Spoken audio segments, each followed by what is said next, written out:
nomor satu seperti saya adalah dirancang. Itulah nomor satu. Karena menurut aku it's not only a man thing, it's a woman thing juga. Alhamdulillah banget udah dibiasain dari kecil olahraga itu penting dan itu sebagai lifestyle. Dan karena itu ada sebagai lifestyle, baby blues itu does not exist in my lifestyle. Alhamdulillah. Kita sebagai ibu, we have to be their safety net. Tapi caranya untuk kita jadi safety net gimana kalau kita sendiri aja kurang fit? Oh iya benar. Dimana anak kita lahir udah fit, jujur nggak ada tuh anak yang nggak bisa.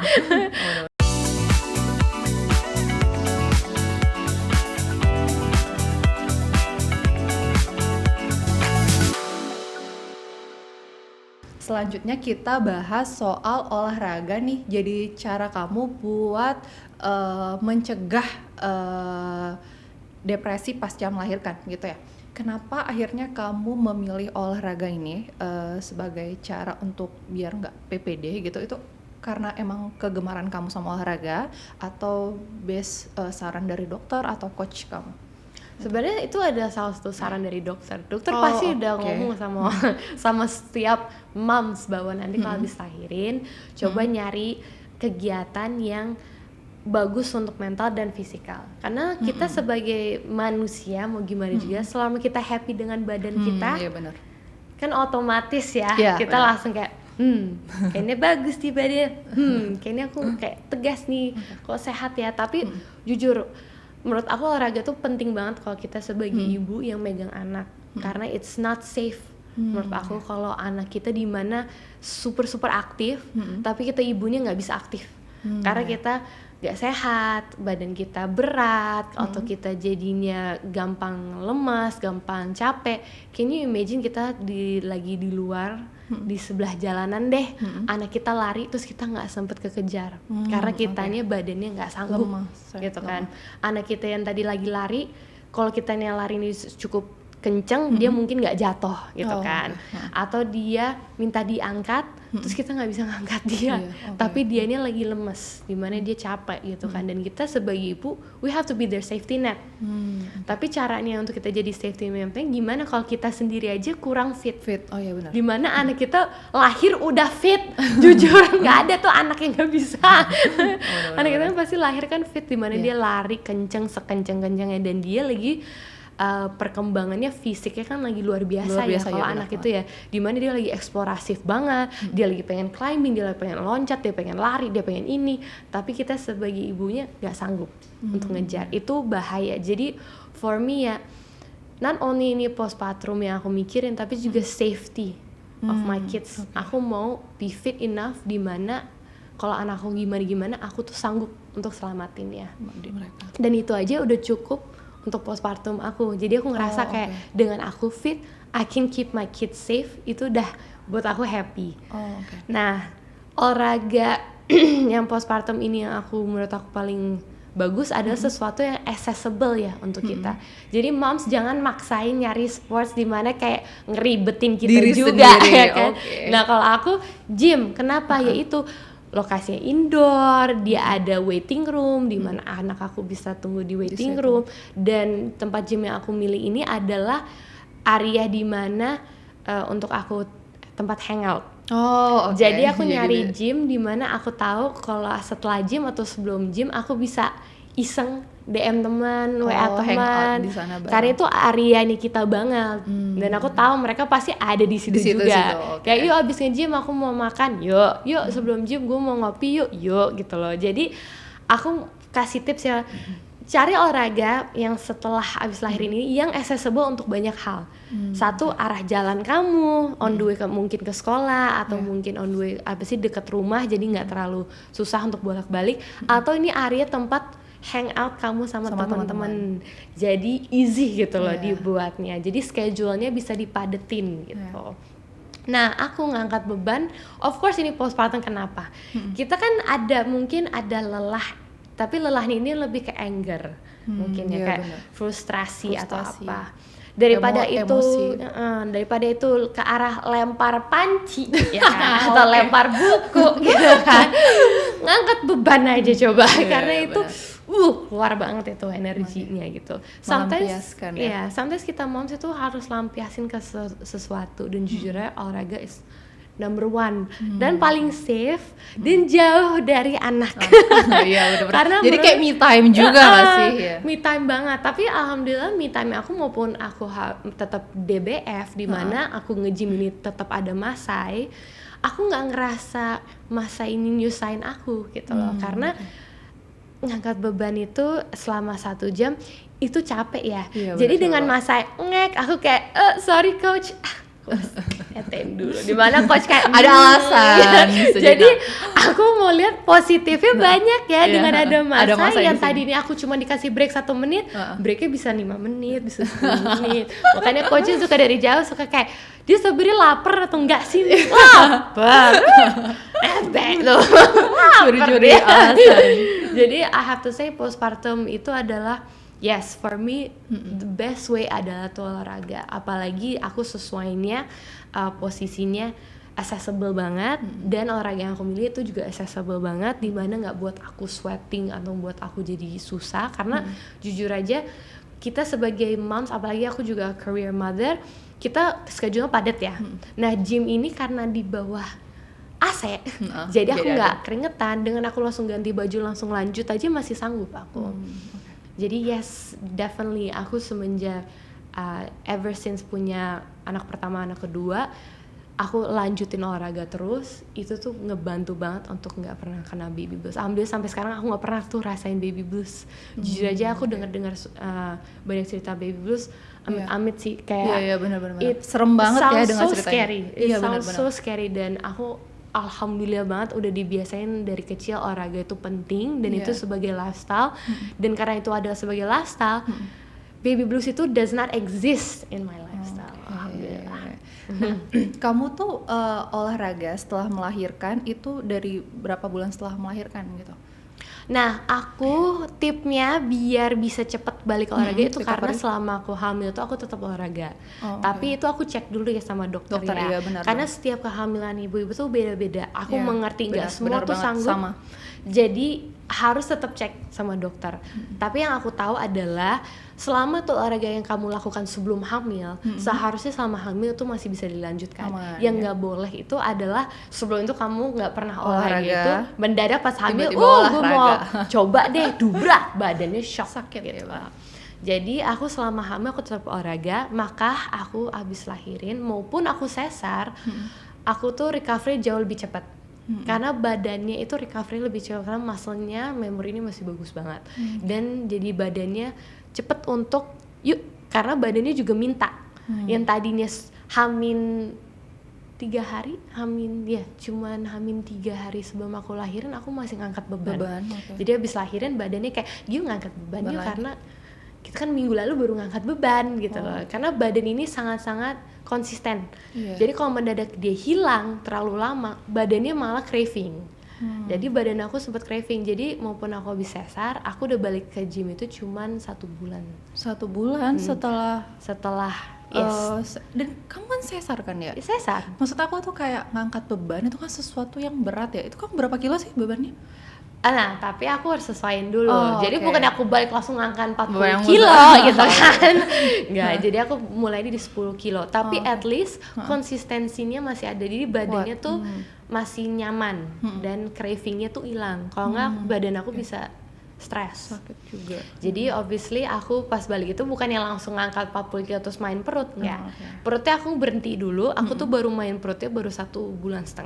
Dan itu aku sempat upload di reels aku, ada cara untuk main perut untuk khusus sesar maupun untuk normal, maupun 1 month after lahirin, pasca lahiran. Karena ada cara-cara untuk kenain perut tapi dengan caranya tuh nggak akan nyakitin dan juga nggak akan rusakin bekasnya gitu. Ada sih sebenarnya, makanya itu yang luar biasa dengan olahraga adalah sebenarnya kalau kita ngerti cara apa sih positioning badan, ngangkatnya seperti apa, geraknya seperti apa, itu sebenarnya aman banget. Tapi itu tadi ya harus saran dari dokter juga ya, konsultasi Yes, juga dulu sama dokter konsultasi karena dulu. kan setiap orang kehamilannya kan Beda-beda. beda-beda gitu. Nah, selain olahraga, apa sih yang bikin kamu tuh nggak stres nih atau depresi nih setelah melahirkan? Apakah karena misalkan dapat dukungan full dari Fardan dan keluarga itu, atau kamu melakukan apa gitu? Ini agak lucu, ini agak lucu sih. Soalnya kan banyak moms pasti kan kayak tunggu dari suaminya kalau dia mau anak kedua Iya. atau enggak. Kalau aku enggak, karena suaminya sih ayo Oh, dukung oke. banget nih punya anak kedua. Malah aku lihatnya apa, kita tuh lupa kalau kita bahwa sekarang ini kita sebagai keluarga ini masalah mau punya anak itu jangan mikirin ibunya doang, jangan mikirin mertuanya doang, jangan mikirin suaminya doang yang butuh. Kita harus lihat bahwa kita udah punya anak satu nih, Nah, and they have the rights to choose if they want siblings or not. Jujur aja, Yeah. agak nyakitin tapi jujur aja they do. oh, oke. Nah, apakah mereka siap untuk punya adik Adik, atau iya. enggak?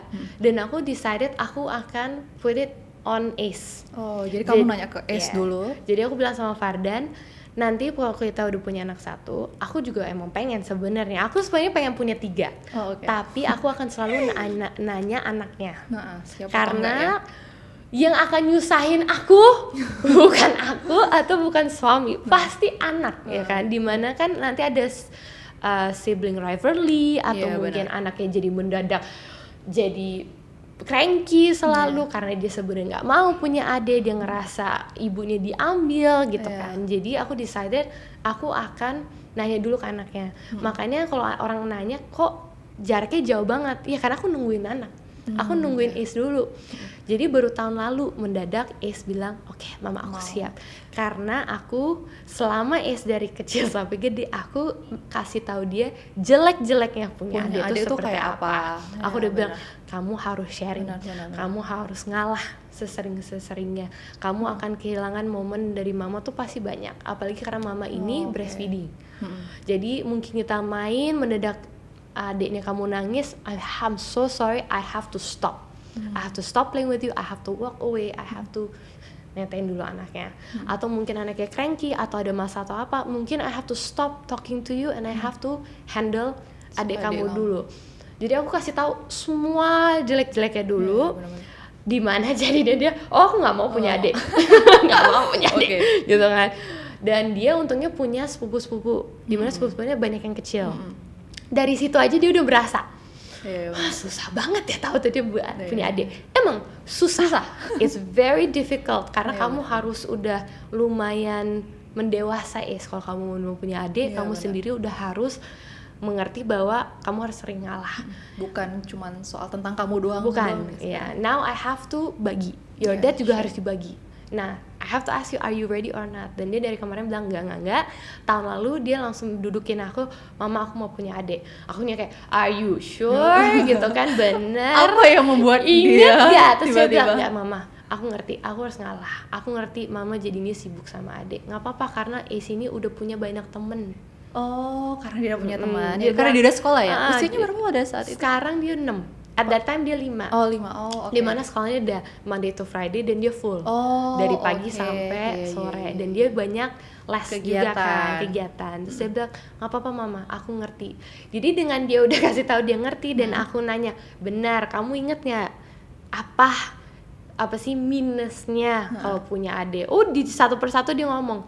Dia bilang nggak apa-apa mama, aku ngerti kok, aku ngerti. Makanya kalau salah satu postpartum yang aku nggak rasain adalah karena anak pertamanya sama sekali nggak keluar jealous. Oh, oke. Semenjak masa lahir sampai sekarang Is nggak pernah nunjukin jealous, nggak pernah nunjukin apa Bete, sih kebetean karena masa nggak pernah sama sekali.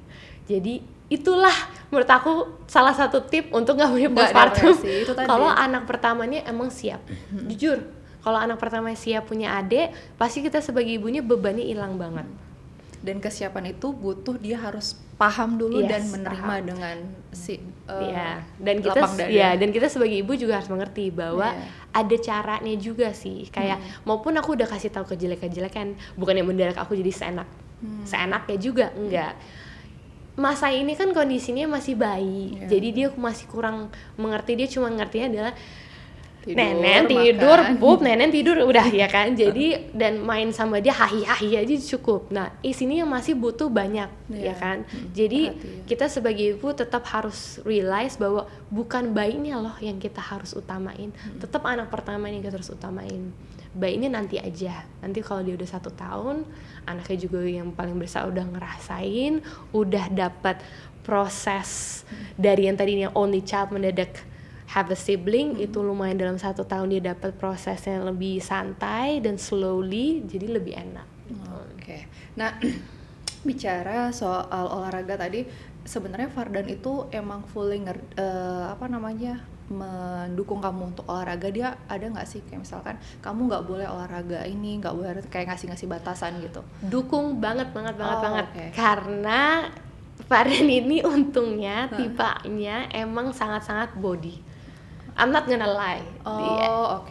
Laki manapun sebenarnya, I know as much as mereka love their wife, they love itu, tapi mereka pasti pengen istrinya itu persis seperti apa yang mereka nikahin dulu gitu kan. Ya kan. Which is understandable.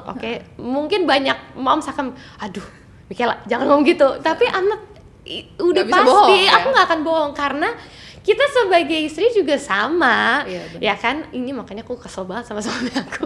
Dulu pertama kali nikah sama dia 6 pack, mendadak sekarang nggak 6 pack, malah jadi 6 in 1 kalau kata dia ya kan. Jadi of course selama dia juga tetap olahraga dan dia nyuruh aku olahraga, aku ngerasa ya nggak apa-apa gitu loh. Kamu nge-push aku untuk olahraga selama kamu olahraga.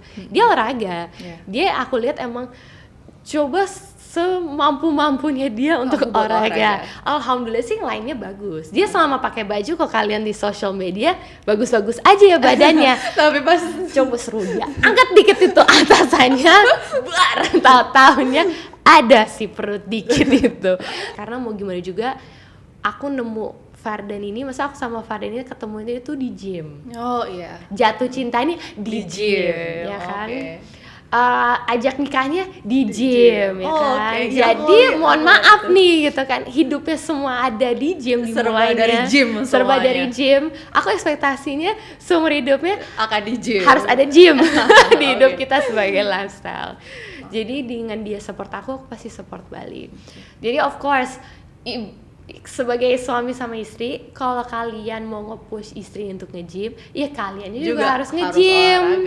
Jangan suruh istrinya bagusin badan tapi kamu badannya malah tidur-tiduran. Iya kan? Jadi harus saling sesuatu. Tapi mungkin kalau ada beberapa, aku ngerti emang ada beberapa suami mungkin gak nyaman istrinya untuk datang ke tempat gym.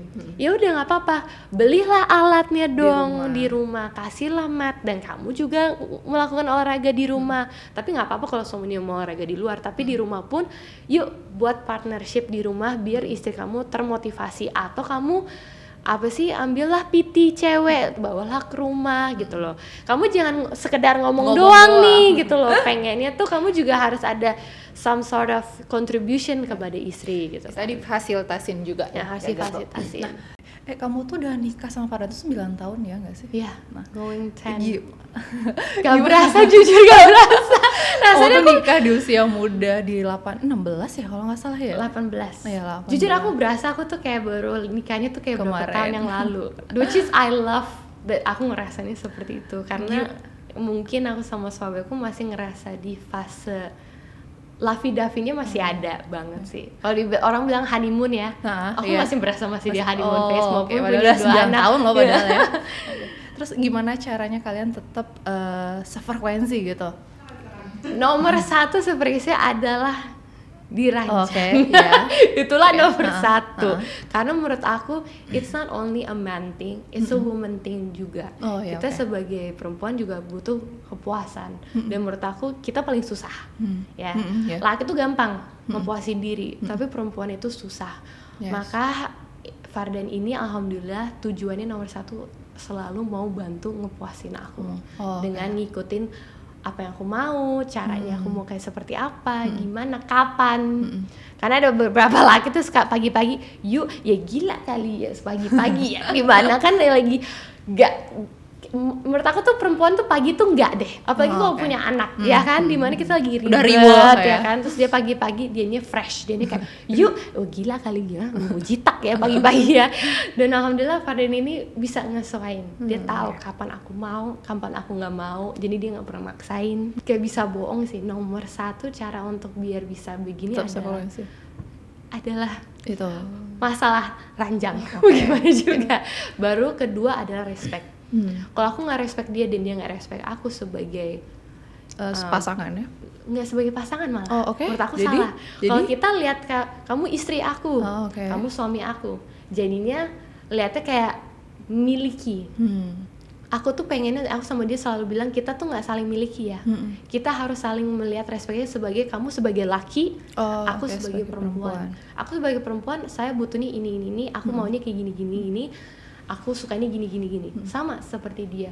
Makanya selama ini dia mau belanja apapun, selama itu nggak mendadak kok listrik belum dibayar, ngerti nggak sih? Oke. Kok nggak ada makanan di meja gitu kan?